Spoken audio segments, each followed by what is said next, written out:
तो hello guys, welcome to Skynomics academy. मेरा नाम है मोहम्मद वसी और आज हम बेटा चैप्टर 2 नेशनलिज्म इन इंडिया का थर्ड पार्ट स्टार्ट कर रहे हैं।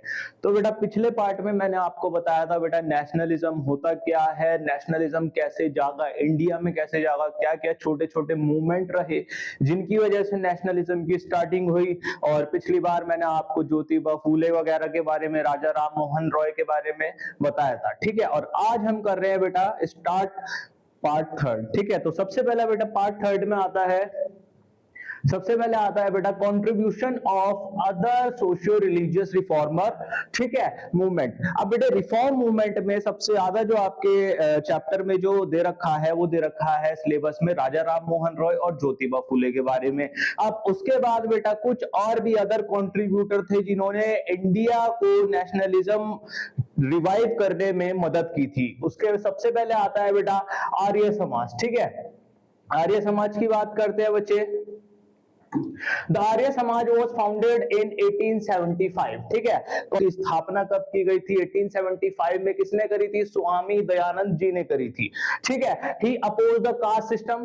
क्या अपोज किया था? कास्ट सिस्टम, जो उस टाइम पे सबसे बड़ा क्या था? इविल था। राजा राम मोहन रॉय ने भी अपोज किया था, ज्योतिबा फूले ने भी, और इन्होंने भी अपोज किया था। एंड एनकरेज फीमेल एजुकेशन, और ये फीमेल एजुकेशन के लिए भी इन्होंने क्या नेशनलिज्म फैलाया था।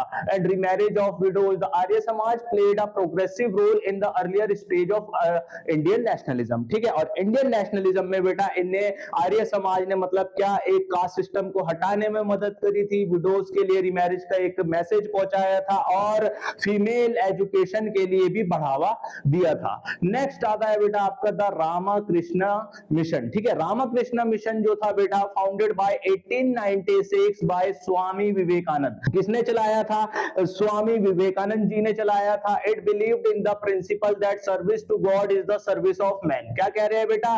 Service to God is the service to man. इसका मतलब क्या होता है बच्चे की ईश्वर की सेवा ही मानव सेवा है।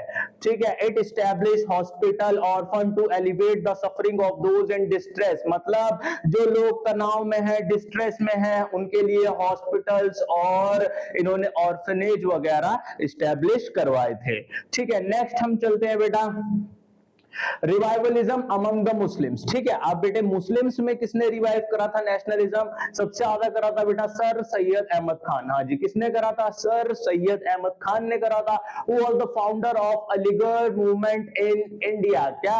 अब बेटा अलीगढ़ मूवमेंट की जो स्थापना करी थी सर सैयद अहमद खान जी ने करी थी। ठीक है, the objective of the Aligarh movement was to instil the Muslim desire for western education and culture. मतलब क्या कह रहा है कि वेस्टर्न एजुकेशन और कल्चर को मुस्लिम्स के मन में बिठाना एक टाइप से इन्होंने स्टार्ट करा था। The Mohammedan Anglo Oriental College was started at Aligarh in 1875। ठीक है, 1875 में Mohammedan Anglo Oriental College start किया गया। ठीक है, लेटर इट ग्रू इनटू उसके बाद बेटा वो जो कॉलेज था वो यूनिवर्सिटी में बदल गया। Sir Syed Ahmed Khan did a lot to bring about the social awakening among the Muslims in India, ताकि मुस्लिम्स भी सोशली एक अवेकन हो, इसलिए सर सैयद अहमद खान ने उसके लिए बहुत कोशिशें की। The newly education Muslim condemned polygamy. मतलब मोनोगैमी का मतलब क्या होता है बेटा? एक विवाह करना। और पॉलीगैमी का मतलब क्या होता है? पॉलीगैमी का मतलब होता है दो या दो से ज्यादा विवाह करना।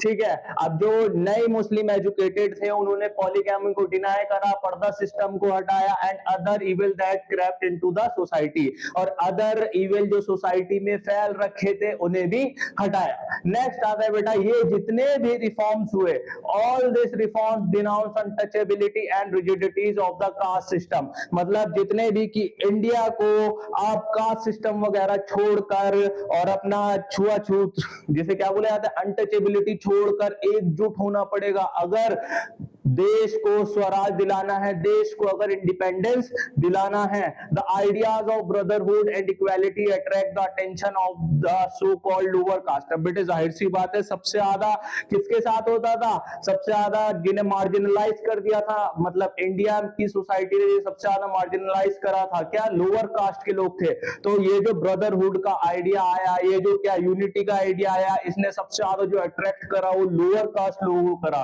They felt that they were entering the national main stream, ठीक है, और national main stream, national main धारा में वो लोग अब आ चुके हैं।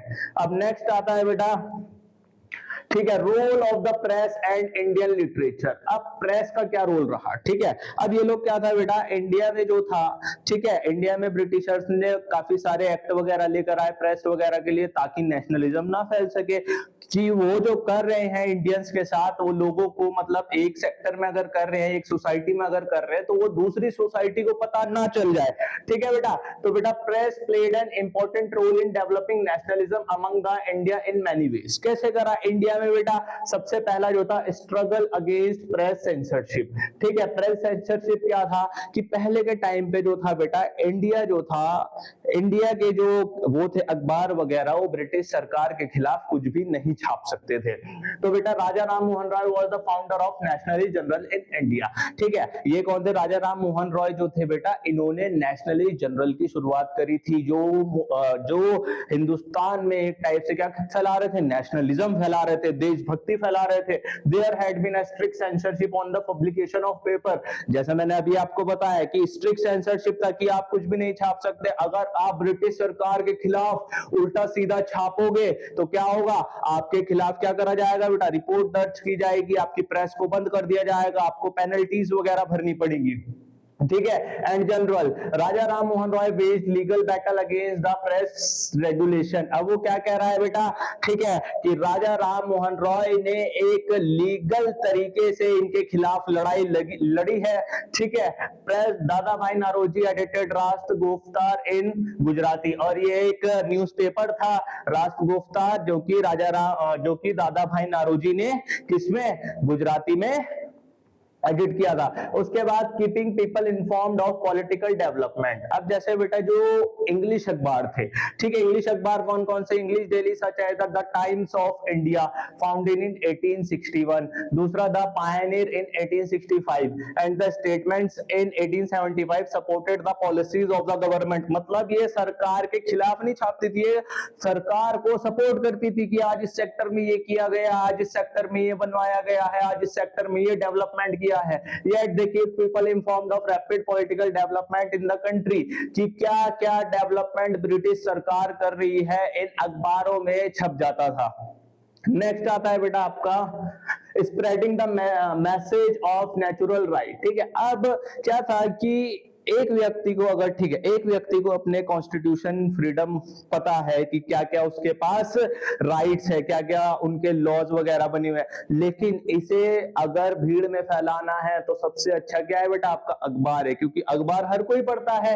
तो बेटा through his writing in the Kesari and the Mahratta, Bal Gangadhar Tilak spread the gospel of freedom, ठीक है, गॉस्पेल ऑफ फ्रीडम फैलाए। एंड नेचुरल राइट, क्या एक व्यक्ति के नेचुरल राइट होते हैं, क्या एक व्यक्ति को पैदा होते ही कुछ अधिकार दिए जाते हैं, ये सब किसके द्वारा फैलाए गए, केसरी अखबार और महारथा के द्वारा फैलाए गए, ठीक है। The principle of natural right mean that a few rights, ठीक है, नेचुरल राइट का मतलब क्या होता है, कुछ राइट्स, और सच है जैसे आपका फ्रीडम, मतलब जो आपके जन्म सिद्ध अधिकार रहते हैं कि भाई फ्रीडम, ठीक है, फ्रीडम हो गया, आर गॉड गिवन राइट्स। इन्हें नेचुरल राइट्स को और क्या बोलते हैं, जो आपको ईश्वर ने दिए हैं अधिकार। Tilak said Swaraj is my birth right, मतलब क्या कह रहा है कि तिलक जी ने क्या बोला था कि स्वराज जो है मेरा जन्म सिद्ध अधिकार है। स्वराज का मतलब होता है इंडिपेंडेंस होता है, ठीक है, Swaraj is my birth right. Next आता है बेटा आपका precursors of the foreigners of the Indian national Congress. अब देखो क्या हुआ, इंडियन नेशनल कांग्रेस, ठीक है, इंडियन नेशनल कांग्रेस आने से पहले भी बेटा बहुत सारी छोटी छोटी एसोसिएशन बनाई गई, लेकिन ऑल ओवर इंडिया की एक भी एसोसिएशन नहीं थी जिससे क्या होता था कि कुछ हिस्सा कर पाता था मूवमेंट और कुछ हिस्सा नहीं कर पाता था। तो सबसे पहले जो बेटे उसका जो बीएस रहा इंडियन नेशनल कांग्रेस का, सबसे पहले आई थी बेटा आपकी the East Indian Association. East India Association में क्या था, Dadabhai Naoroji founded in London on 1 October 1866। East India Association कब आई थी, बिल्कुल लंदन में आई थी, 1 अक्टूबर 1866 में आई थी। The east India association it providing members of the British Parliament information regarding Indian genuine grievances, मतलब ताकि ब्रिटिश पार्लियामेंट को ये पता चले कि भाई इंडिया में क्या कुछ हो रहा है, किस चीज से इंडिया गुजर रहा है। ठीक है, the association attracted a large number of Englishman who sympathized with India distress। ठीक है, और इस एसोसिएशन ने बहुत सारे इंग्लिश मतलब ब्रिटिश लोगों को मतलब एक टाइप से उसका ध्यान खींचा था, ब्रिटिश लोगों का ध्यान खींचा था जो कि इंडिया के लिए सिंपैथी रखते थे।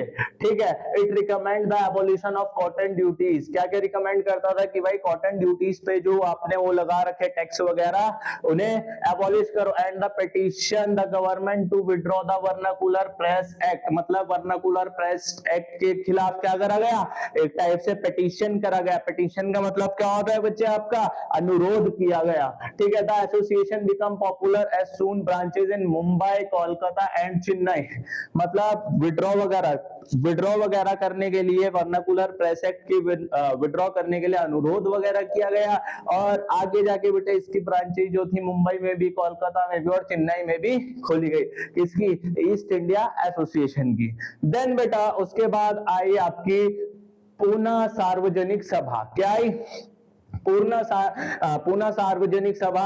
इन 1870 was started the पूर्ण सार्वजनिक सभा under the leadership of justice Ranade. ठीक है, लीडर कौन थे इसके, जस्टिस रानाडे। ठीक है, इट्स लीडर आज the people to take the khadi, मतलब खादी क्या, हैंड वुमेन क्लोथ, मतलब ब्रिटिश सरकार जो मशीनरी गुड्स, मशीनरी कपड़ा वगैरह लेकर आ रही थी उसके लिए बिल्कुल डिनाई कर दिया गया, आपको किसका यूज करना है, खादी का इस्तेमाल करना है, and not to send a penny out of the country. Next आता है बेटा आपका द इंडियन एसोसिएशन। ठीक है, क्या बनाई गई, इंडियन एसोसिएशन बनाई गई। कौन थे इसके हेड, सुरेंद्र नाथ बैनर्जी थे। कौन थे, सुरेंद्र नाथ बैनर्जी। इन 1876 केम अप इन कोलकाता, कहां पे आई थी बेटा ये, द इंडियन एसोसिएशन कोलकाता में आई थी। ठीक है, the Indian Association founded by Surendranath Banerjee. The objective of the association, इसके ऑब्जेक्टिव क्या थे, सबसे पहले बेटा to unite the Indian upon the basis of common political interest and belief, कि भाई सबका कॉमन पॉलिटिकल बिलीफ ही होना चाहिए। ठीक है, उसके तौर तरीकों पर इंडिया को यूनाइट करना कि हमें सेल्फ गवर्नमेंट चाहिए। जब हमारे पास इंडिया है, इंडिया हमारा अपना है, तो कोई बाहर का आके हमारे ऊपर राज क्यों कर रहा है। ठीक है, जिनका भी मतलब एक टाइप से कॉमन पॉलिटिकल बिलीफ थे, जैसे आपके लॉयर बड़े बड़े जो लोग थे उन्हें अट्रैक्ट किया गया। ठीक है, to promote brotherly feeling between Hindus and Muslims, बेटा उस टाइम पे हिंदू और मुस्लिम को एक करने के लिए भी ये एसोसिएशन बनाई गई थी। ठीक है, to agitate for a constitutional government, agitate का मतलब होता है बेटा आपका कॉन्स्टिट्यूशनल गवर्नमेंट के खिलाफ आंदोलन वगैरह स्टार्ट किए। ठीक है, अचीवमेंट क्या क्या है बेटा, the association launch agitate against the arms act, मतलब आंदोलन स्टार्ट करा गया आर्म्स एक्ट के खिलाफ और वर्नाकुलर प्रेस एक्ट के खिलाफ। ये मैंने आपको पहले भी समझाया था बच्चे की वर्नाकुलर प्रेस एक्ट और आर्म्स एक्ट क्या थे। Surendranath Banerjee led an all India campaign for a better representation of Indians in the Indian civil services. ठीक है, ताकि लोग जो है बेटा पढ़ेंगे तभी तो इंडियन सिविल सर्विसेज में जाएंगे, ताकि वहां जाकर उन्हें एक अच्छी पोस्ट हो। ठीक है, उस पोस्ट के हिसाब से लोग क्या बने, एजुकेटेड बने। The Bengali daily newspaper edited by Surendranath Banerjee became the chief organ of this association, मतलब जितना भी ये लोग छापते थे। ठीक है, तो ये जो न्यूज़पेपर था आपका बंगाली, ये एक चीफ ऑर्गन बना उस एसोसिएशन का। नेक्स्ट आता है बेटा आपका,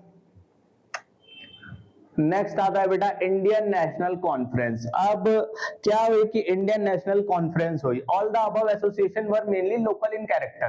ठीक है, मतलब ये पूरे जितने भी अभी हमने वो पढ़े वो सारे क्या थे, लोकल थे, मतलब एक स्टेट का, दो स्टेट का, चार स्टेट का, लेकिन पूरे इंडिया का नहीं था। There had been an urge for an all Indian association का मतलब ताकि लोग एक ही जगह इकट्ठे होकर, ठीक है भाई, सब किसके लिए करे जा रहा है, ब्रिटिशर्स के खिलाफ करा जा जा रहा है, आंदोलन किसके लिए चलाए जा रहे हैं, ब्रिटिश सरकार के खिलाफ चले जा रहे हैं। लेकिन कोई एक एसोसिएशन ऐसी होनी चाहिए जो पूरी इंडिया को साथ मिलाए। भाई एक एसोसिएशन में 40 बंदे 50 बंदे ठीक है, लेकिन क्या करते थे ब्रिटिश सरकार, बंद करवा देती थी, उन्हें मारपीट किया, जेल में डाल देती थी। तो एक एसोसिएशन ऐसी हो जिसमें 1 लाख 1,000 10 लाख लोग मिलकर एक साथ आंदोलन करे, तो ब्रिटिशर क्यों नहीं पीछे हटेंगे। तो बेटा आप क्या था, there had been a urge for an all India organisation, कि भाई एक ऐसी इंडिया की ऑर्गेनाइजेशन होनी चाहिए जिससे क्या हो कि पूरा इंडिया एक साथ क्या कर सके, मूवमेंट कर सके। Surendranath Banerjee took the lead and convened the Indian National Conference which meet at Kolkata। अब बेटे एक इंडियन नेशनल कॉन्फ्रेंस बिठाई गई कोलकाता 1883 में। Indian national Congress attracted leader from the part of India, मतलब बहुत सारे अलग अलग पार्ट से वहां पे लीडर्स आए, ठीक है। Anand Mohan who presidise describe the conference as the first step of national parliament. और आनंद मोहन कौन थे बेटा, उनकी मतलब कॉन्फ्रेंस की जो प्रेसिडेंटशिप थी वो किसके पास थी, आनंद मोहन के पास थी। Anand Mohan the conference was the forerunner of the Indian national Congress founded in 1885, मतलब ये एक टाइप का बेस था इंडियन नेशनल कांग्रेस के लिए, ठीक है। It was merge with the Indian national Congress in 1886। अब बेटे बात करते हैं आपका founding of Indian national Congress, ठीक है। अब कॉन्फ्रेंस में जो बात हुई कि भाई ऑल इंडिया का एक क्या होना चाहिए, एक ऑर्गेनाइजेशन होनी चाहिए, एक कम्युनिटी होनी चाहिए जहां पे लोगों को अलग अलग पार्ट के बारे में पता चल सके, ब्रिटिश सरकार उनके खिलाफ क्या कर रही है, कहां पे मारा जा रहा है, कहां पे क्या करा जा रहा है, कहां पे उनके साथ बेईमानी हो जा रही है। तो बेटे इसलिए अब क्या था, इंडियन नेशनल कांग्रेस को फाउंड किया, जो कि ऑल ओवर इंडिया की पहली कांग्रेस थी, ठीक है। The birth of Indian national Congress was an event of very great significant in the history of India, मतलब ये इंडिया की हिस्ट्री में ग्रेट सिग्निफिकेंस रखती है। It was the first all India association जहां पे संपूर्ण भारत जुड़ेगा, ठीक है, ऑफ अ परमानेंट नेचर। अब वो क्या था बेटे, जितनी भी इससे पहले ऑर्गेनाइजेशंस वगैरह आई थी वो सब क्या थी, आपकी लोकल थी और साथ में वो परमानेंट नहीं थी, बनाई और खत्म हो गई। लेकिन ये परमानेंट नेचर की ऑल इंडिया की एक क्या थी, ऑर्गेनाइजेशन थी। The first session of the Indian national Congress was held in December 1885। कहां पे हुआ था, बॉम्बे में हुआ था, ठीक है। और इसके प्रेसिडेंट कौन थे, WC बैनर्जी, उमेश चंद्र बैनर्जी, जो कि एक बैरिस्टर भी थे, लीडिंग बैरिस्टर। नेक्स्ट आता है बेटा A.O. ह्यूमे, मतलब एलन ऑक्टेवियन ह्यूमे, ठीक है। मेजर रोल किया गया था फॉर्मेशन ऑफ कांग्रेस में। A.O. ह्यूमे जो थे बेटा एक रिटायर ऑफिसर थे, ठीक है, जिन्होंने कांग्रेस की फॉर्मेशन में एक बड़ा रोल निभाया है, इसलिए उन्हें बोला जाता है बेटा फादर और फाउंडर ऑफ द कांग्रेस, ठीक है। Father of Indian national Congress कौन थे, A.O. Hume, Allan Octavian Hume. Next आता है बेटा the first session was attended by 72 delegate from all part of India, मतलब पहला जो सेशन हुआ था 72 डेलीगेट्स ने अटेंड करा था पूरी इंडिया में से।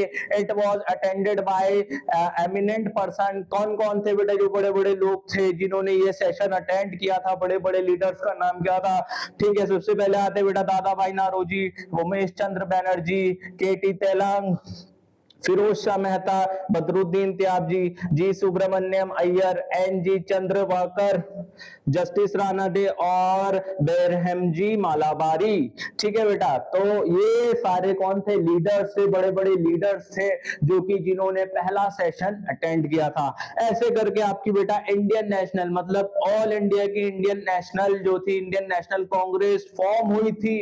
अब नेक्स्ट पढ़ते हैं बेटा इसमें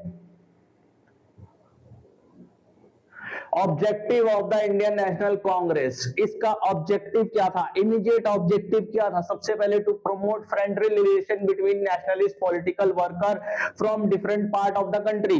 भाई सबका काम करने का तरीका अलग अलग था, तो डिफरेंट पार्ट के जब वहां पर आके मिले, एक जगह आके मिले, बॉम्बे में आके पहले सेशन में मिले, तो सबसे पहला इमीडिएट ऑब्जेक्ट जो था कि भाई सबके बीच में एक फ्रेंडली रिलेशन रहे, सारे एकजुट होकर आंदोलन करे, जो जो भी आंदोलन, जो भी काम वो कर रहे हैं, एकजुट होकर करे, ठीक है। To develop and consolidate the feeling of national unity respective of caste, religion और प्रोविंस। कोई हिंदू हो, मुस्लिम हो, छोटी जात का हो, बड़ी जात का हो, उन सब भेदभाव को हटाकर एक नेशनल यूनिटी हम लोग क्या करें, फॉर्म करें। To formulate popular demand and present them before the government, मतलब पहले जो डिमांड है उसे आपस में सोचे समझे और फिर उसे सरकार के पास क्या करे, लेकर जाए कि भाई ये हमारी डिमांड है। अब बेटे सेकंड और थर्ड सेशन कहां हुआ था? henceforth the Congress met every year during the Christmas holidays, ठीक है बेटा। अब ये जो कांग्रेस के सेशन थे ये हर साल होने लगे, ठीक है, दिसंबर के वक्त, जिस टाइम पे क्रिसमस आता है। The second session of the Congress was held at Kolkata in 1886 और दादा भाई नारोजी जो थे बेटा उस सेशन के प्रेसिडेंट बने थे। It was attended bye nearly 450 delegates. पहली जो बेटा मीटिंग थी वो 72 डेलीगेट्स ने अटेंड करी थी और दूसरी जो मीटिंग थी वो 450 डेलीगेट्स ने अटेंड करी थी। अब the third session at Madras, third session कहां पे हुआ था? मद्रास, जो कि चेन्नई में है। 1887 में was presided by Badruddin Tyabji. Presidentship किसके पास थी? बदरुद्दीन त्याबजी के पास। It attract more than 600 delegate from all over the country. क्या कह रहा है बेटा? पहले में 72 थे, दूसरे में 450 हुए और तीसरे सेशन में आपके 600 से भी ज्यादा लोगों ने इसे अटेंड किया, ठीक है। तो अब हम लोग यूनाइट होना स्टार्ट हो गए, किसके खिलाफ? ब्रिटिशर्स के खिलाफ, ठीक है। नेक्स्ट चलते हैं बेटा हम लोग demand of the Congress in its infancy. सबसे पहला, at the beginning Congress leader talk quite modestly about their operation. The most important demand of the Congress were. Starting में तो बेटा कांग्रेस जो थी वो सरकार के हिसाब से चली, मतलब ब्रिटिश सरकार के हिसाब से चली, ठीक है। क्या क्या उनके वो रहे? सबसे पहला expansion of the legislative council, की लेजिस्लेटिव काउंसिल को थोड़ा एक्सपेंड किया जाए। दूसरा, रिडक्शन ऑफ मिलिट्री एक्सपेंडिचर, क्योंकि बेटे जितने भी टैक्सेस वगैरह जाते थे वो सब, जितने भी उन्हें सैलरीज वगैरह, टैक्सेस वगैरह, लैंड रेवेन्यू वगैरह आता था वो सब किस में लगता था? लोगों के वेलफेयर हटाकर मिलिट्री में जाता था। Holding of Indian civil services examination both in India and England in India, मतलब पहले के टाइम पे जो बेटा Indian ICS, Indian civil service का जो एग्जामिनेशन होता है वो खाली इंग्लैंड में हुआ करता था और उसको मतलब इंडिया में कराने के लिए भी इन्होंने एक डिमांड रखी। और wider employment of India in the higher services, मतलब इंडियन कितनी भी पढ़ाई कर ले वो छोटी पोस्ट पर, सूबेदार वगैरह की पोस्ट पर ही रह जाता था, तो उन्हें और हाई पोस्ट देने के लिए भी इन्होंने क्या रखा? डिमांड रखी। नेक्स्ट आता है बेटा, with the founding of the Congress the national movement went from strength to strength. अब जैसे बेटा day by day, year by year, जैसे जैसे ये लोग मिलने लगे वैसे वैसे नेशनलिज्म और ज्यादा फैलने लगा, ठीक है। एक यूनिटी प्रमोट होने लगी। The 72 delegate who attend the first session could not never imagine that Congress would someday launch civil disobedience movement to put end the British rule and attain swaraj. और वो जो 72 डेलीगेट्स थे उन्हें ये नहीं पता था कि एक दिन ये जो हम लोग इंडियन नेशनल कांग्रेस बना रहे हैं, ठीक है, ये सिविल डिसोबीडियंस मूवमेंट लॉन्च करेगी और हम लोगों को एक इंडिपेंडेंस मिलेगी और ब्रिटिश रूल जो है क्या हो जाएगा? खत्म हो जाएगा, ठीक है। अब बेटे तब तक के लिए आज ये हमारा चैप्टर हो गया है पूरा। अब हम लोग नया चैप्टर स्टार्ट करेंगे, चैप्टर थर्ड, ठीक है। कौन कौन से फेज रहे, क्या क्या मूवमेंट रहे, कैसे कैसे इंडिया को स्वराज मिला, तो ठीक है। साथ साथ बेटा आराम आराम से बिल्कुल टॉपिक वाइज टॉपिक हम लोग क्या चलते रहेंगे साथ में और मिलते हैं नेक्स्ट वीडियो में। तब तक के लिए जय हिंद।